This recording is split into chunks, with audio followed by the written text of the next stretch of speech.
In 2023, the self-storage industry generated $48 billion in revenue in the United States. For context, that's more than Hollywood's domestic box office, more than all professional sports leagues combined, and more than the entire recorded music industry. There are now more self-storage facilities in America than McDonald's, Starbucks, and Subway locations combined. On any given day, roughly 1 in 10 American households rents a storage unit. And the business model behind this empire is arguably the best in all of real estate. To understand why self-storage is so profitable, you have to understand what it costs to run a storage facility compared to every other type of commercial real estate. An apartment building needs plumbing, electrical systems, HVAC, elevators, and a maintenance staff to fix broken toilets at 2 a.m.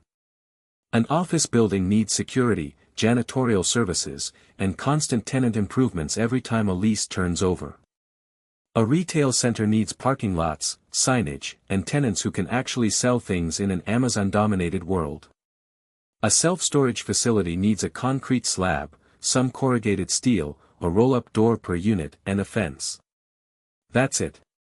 No plumbing except in the office. No HVAC in the units. No staff to fix things because there's nothing to break. The operating expense ratio for a typical self-storage facility runs between 25 and 35% of revenue. For apartments, it's 45 to 55%. For offices, it can exceed 60% in buildings with full-service leases. Self-storage achieves the holy grail of commercial real estate, high revenue with comically low operating costs. The customer economics are equally favorable. The average storage unit rents for $130 to $180 per month. Most customers plan to store their items for 3 to 6 months. The actual average rental duration is 14 months. The gap between planned and actual duration is where the profit lives. Someone puts their furniture in storage after a move, intending to retrieve it when they find a permanent place. 6 months later, they're still paying, because retrieving the furniture means renting a truck, recruiting friends, and spending a Saturday. The monthly auto payment becomes easier than the alternative. In behavioral economics, this is called inertia pricing. The default option, keep paying, requires no action. The alternative, empty the unit, requires significant action. Humans consistently choose the path of least action, and self-storage companies have built a $48 billion industry on top of that simple fact. The unit economics get even better when you think about what's actually being rented. A 10 by 10 unit contains 100 square feet of space. The structure that encloses that space costs roughly $7,000 to $9,000 to build.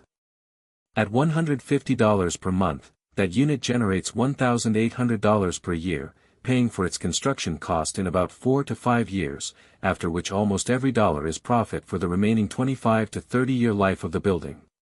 Compare this to an apartment that costs $150,000 to $300,000 per unit to build. The storage unit returns its construction cost in 5 years. The apartment takes 15 to 20 years. Same plot of land, radically different economics. The largest players in the industry, Public Storage, Extra Space Storage, Life Storage, and CubeSmart, operate as real estate investment trusts, or REITs. This structure exempts them from corporate income tax as long as they distribute 90% of their taxable income to shareholders. Public Storage, the largest operator with over 2,800 facilities, has delivered an average annual return of over 17% to shareholders for the past 2 decades, significantly outperforming the S&P 500. The company's operating margins consistently exceed 50%, a number that makes most real estate operators deeply envious. The industry's growth has been fueled by 3 powerful secular trends. The first is American consumerism. The average American home has tripled in size since 1950, from 983 square feet to over 2,500 square feet, and yet 1 in 4 homeowners with a 2-car garage can't fit a car in it because the garage is full of stuff. The second is life transitions. Divorce, death, downsizing, and relocation all create temporary storage needs that frequently become permanent.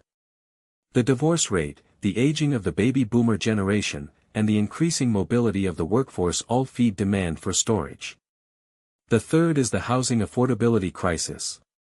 As home prices and rents have risen faster than wages, more young adults are living with parents or in shared housing arrangements where they lack space for their belongings. Self-storage becomes the overflow closet for a generation that can't afford the closet that comes with homeownership.